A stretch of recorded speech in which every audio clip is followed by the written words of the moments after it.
these are the books that I read in November. These are all my TBR for November, and those are just the only ones I read as well. So first, I finished The Trials of Apollo, The Tower of Nero. This is the last book in the series. Compared to the other Percy Jackson series, this is probably my least favorite. It honestly probably goes in release order of my favorite ones, but this was good. The action scene at the end, like the major conflict, I feel like was wrapped up quicker than I expected, but overall it was pretty good.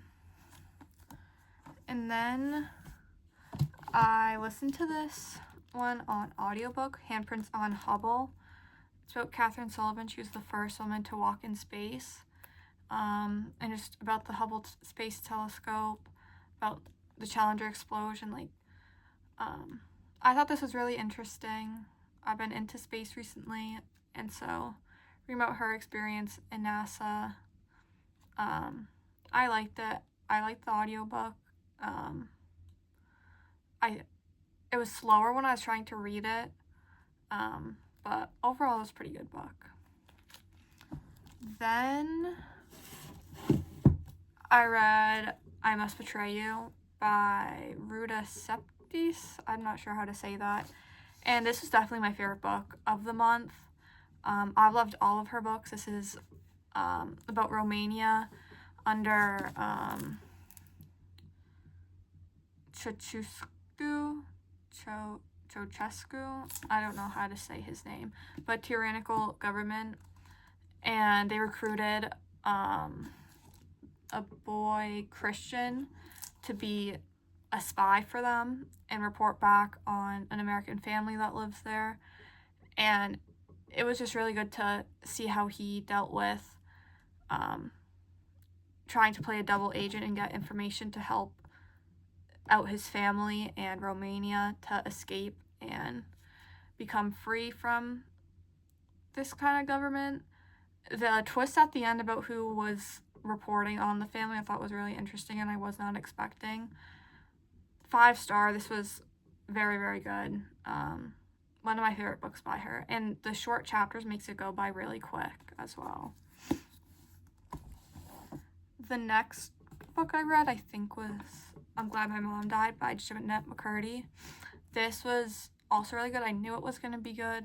Everyone has so much praise for this book, and as someone that watched iCarly and Sam and Cat and loved Nickelodeon, Disney Channel, hearing about her experience was just crazy. You never would have expected her struggle with eating disorders watching the show, and just the way her mom manipulated her to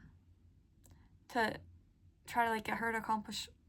She used her for her own dreams, and it was just really interesting, and to see her struggle with accepting that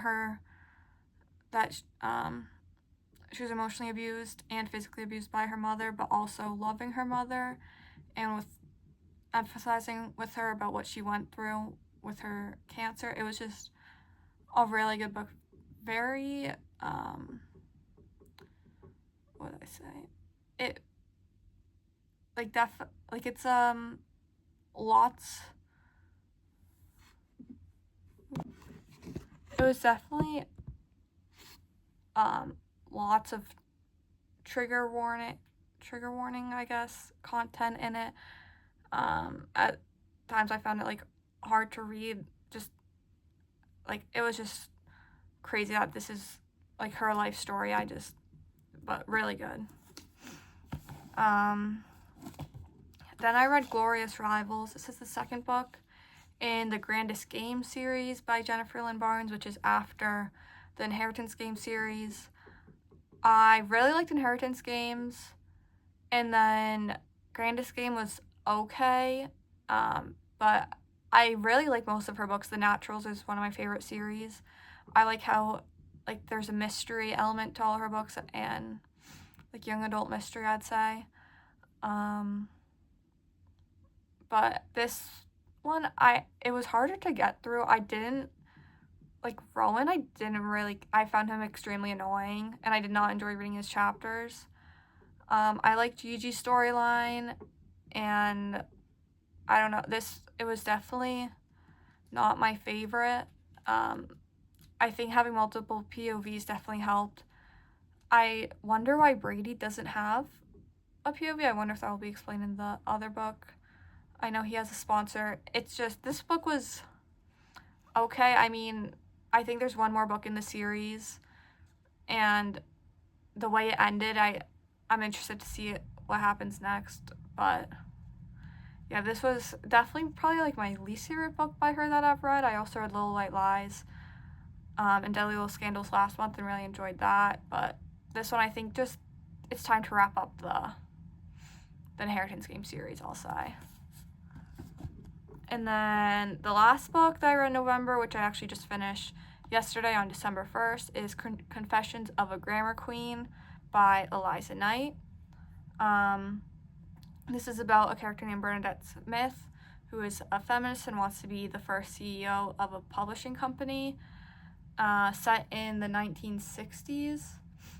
And I just thought it was really interesting to see how, like, misogyny was such a, like prominent factor in her daily life, her work life, the struggles she experienced compared to her male coworkers. And I really enjoyed this book. I saw some people saying it's unrealistic that there'd be men supporting her, like how Graham did and Mr. Bass did, but I think that probably did happen. I mean,